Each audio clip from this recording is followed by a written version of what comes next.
Hey moms, hey sis, hey lady.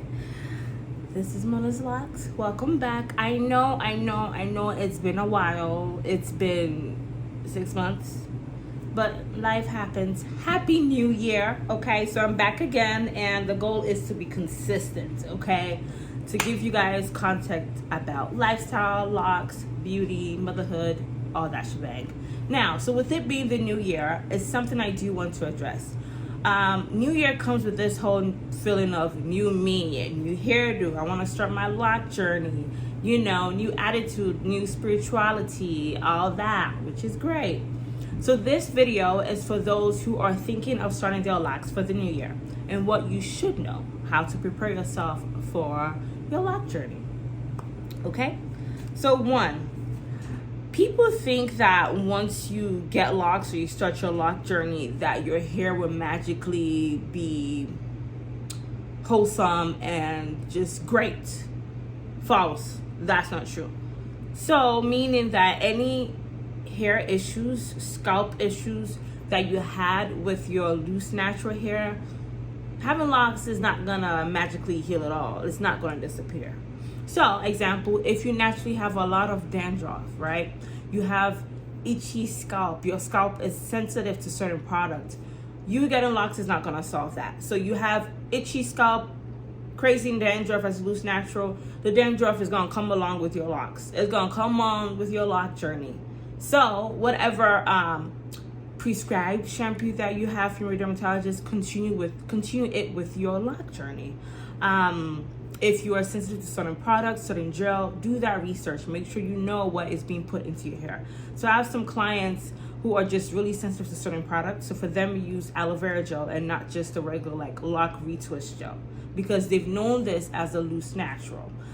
Some clients don't use certain oils. They've known this as a loose natural.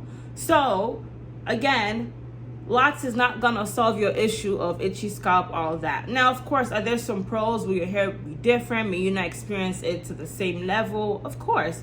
But again, it's not gonna magically disappear, okay? Number two, thickness. So people think that, once I get locks, my hair is gonna be thick and long and yes, it will, but if naturally you have finer, thin hair, your locks would be thin. You're not gonna have thick, full locks. The only way you have thicker, full locks is if you part your hair. Your parting is big. Does that make sense? So if you have like a small, medium part, don't think that your lock will actually just boom, become big when your hair is naturally on the thinner side. And if you do have high density, thick hair, then of course that will follow along with your locks. Does that make sense? I hope I'm making sense here. Okay. Number three, products. I know I kind of mentioned it earlier. Products. Be really aware of what products you use. Now, when you start your lock journey, doesn't mean that you have to use all black brand and pop to the people.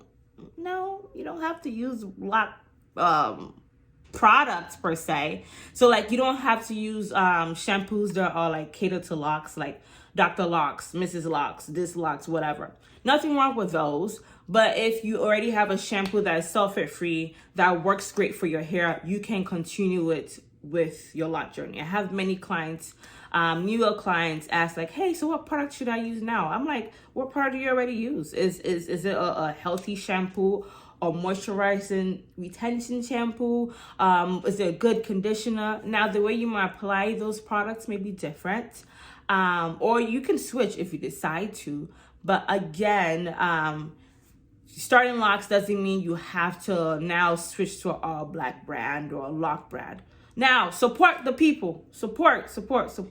Don't get me wrong now. Support, definitely help buy from black owned products, things of that nature.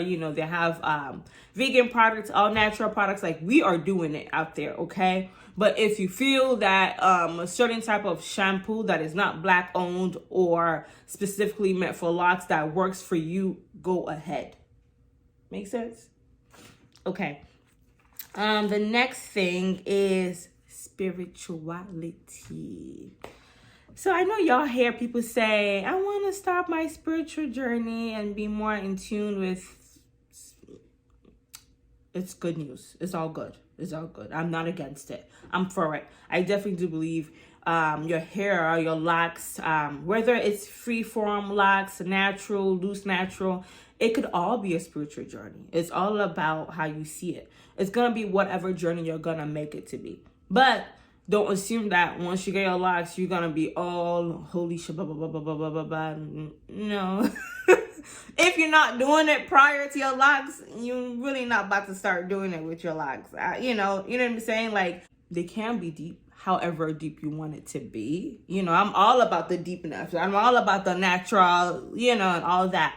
However, it's also hair. You know what I mean? So some people place a lot of emphasis on their hair, some don't. None of it is wrong. It depends on your mindset. But don't feel like once you have locks, you're pressured to be this whole spiritual divine being, and you all about the candles and, you know what I mean? Be you with your locks. Whatever spirituality, divine path you want to go with whatever, be you. You know, don't let the media, don't let this whole, don't let it get to you. Okay? So be your own spiritual being. Lastly, your loctician. You gotta know who is gonna come with you with this journey, you know? And finding a loctician could be hard. You definitely have to do your assignments, do your due diligence by really searching well. Don't just go with anybody. It is best to stick with one person, but if you feel like the person you found that started your locks and that you don't really want them to continue your lock, by all means, move on to the next person. Don't feel like because I started with this person, I'm bounded, I have to stick with them. Even when you know you don't like their practices or their customer service or how they care for your hair. Sometimes you may feel like you found the perfect loctician and you have a great relationship, but down the line, maybe the relationship changed. Maybe they're not providing as good as a service they were when you first started with them. It's okay to switch. But my point is, make sure you do your research so that you're not chair hopping, you know, so that you stick with one person, you know, the products they're using, you know, their energy, their vibe, your hair is your crown or not, however you feel. But you just don't want anyone just doing anything to you, on you, and stuff like that. So definitely do the main research that you need to do before you start your lock journey. So the main key points I talked about, scalp issues. So any scalp dandruff, crazy stuff you got going on with your hair is not gonna magically disappear while having locks. Okay. Number 2, thickness, fullness, thinness. If you naturally have thinner, fine hair, you are going to have fine, thinner locks. Or if you naturally have thicker, high density hair, you would have that with your locks as well. So parting plays a role. If you have thin hair, you want a little bit of thickness, you have to get big parts. So medium to large size and vice versa. Product. It's important to know what products you're putting in your hair. Just because you're getting locks does not mean you have to switch to a all lock brand product. If you have a product, healthy, good product, sulfate-free product that works for your hair, shampoos, conditioners, all that, you can continue, right? Number 5, spirituality. Having locks does not make you this Erykah Badu, Jill Scott listening, candle blowing, incense smelling person. No, it does not. You know, whatever your spirituality is, it's what it's going to be. So don't face the pressure of society to be this mama planet, you know, African person that you may just naturally not be. Does that make sense? But yeah, those are my little tips for those who are going into the new year, trying to start their lock journey. I'm going to keep it nice and short and sweet. Oh yeah, last one, your loctician. Do your research on your loctician. So if you have any questions, concerns, feel free to comment below. Follow me on my social media page, Mona's Locs. I am a loctician. So Mona's Locs, you're able to see my work. You can DM me if you have any questions as well. Make sure you like, subscribe, and share. Thank you.